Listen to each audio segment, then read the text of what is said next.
This is a very old knife. Couldn't be older than I am. See the marking on the blade there. Waidblatt. Original eikhorn. Solingen. There's a picture of a squirrel on there. This is the grandfather of the PUMA White Hunter. This one was made in Germany in the same factory, I'm told, or by the same company at least, that makes PUMA knives. I don't know if PUMA is still making knives to this day, but this one's kind of cool. It comes with this crazy damn sheath. And there was a smaller knife that goes in here, but it's been misplaced by the previous owner, who has informed me that when he finds it, he will get it to me. That was 10 years ago, so I'm losing hope.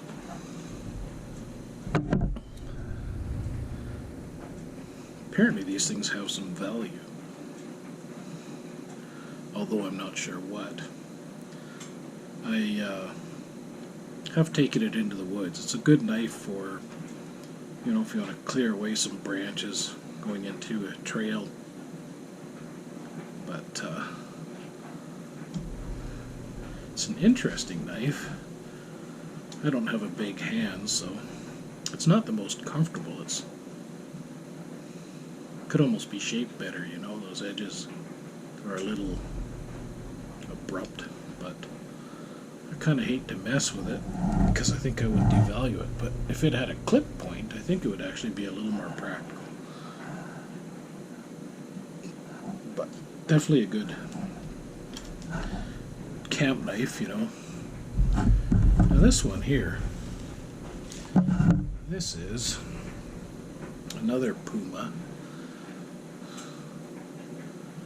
Does this one say? Otto Messer PUMA.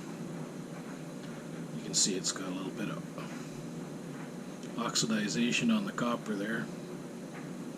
Whatever. I gotta say, PUMA makes some great looking knives, but I'm disappointed with the quality of their steel. It could be better. It's difficult to sharpen these, and it's hard to keep an edge. And one of the reasons for that, as far as I can tell, is partly because of the way they make their leather sheaths. They put these rivets right where your damned edge is. And they should be kind of leather lined there to protect the steel, but they're not. So just having them on your belt and walking around, jostling around, dulls them, which is really poor planning on PUMA's part, if you ask me. So their steel could be better, and their sheaths could be a lot better. So here we have a more modern design.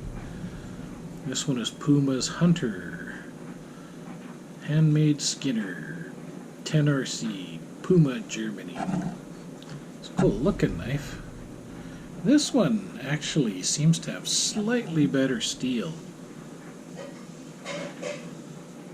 Maybe it's just my imagination, but it's a cool looking knife. I mean, it's beautiful. But same thing. Modern sheath, rivets near the steel. What are you PUMA guys thinking? You just don't want any metal rivets near your cutting edge. You just friggin' don't. I don't. That's for damn sure. One more example here. This one here is PUMA Bowie, original Bowie. Beautiful knife. But not the best steel again. It seems to not hold its edge, and it doesn't take an edge that well either. I've actually tried to hunt with these, and I mean, if you just want to look good in camp, they're great, and if you need to cut up a steak at a, barbecue, fine. But I mean, if I was a rich guy, I'd like to have a set of these for steak night at the barbecue or something. But anyway, they're beautiful. But the same thing again. We got the metal rivets right near your cutting edge. This one, the leather does extend, but the older ones, the leather just kind of fades away, dries out, whatever, and then you've got no protection for your knife. This one actually is in better condition, like it's only 10 years old as opposed to 40 or 50 years old like them other ones. They are pretty, no doubt about it. They're just not as practical as one would hope for the money that you spend. That's my opinion. I'm not saying I don't like them. I'm not saying they're not pretty, because they really, really are. But PUMA should be offering better qualities of steel and more care in the construction of their leather sheaths. Metal rivets near steel, bad.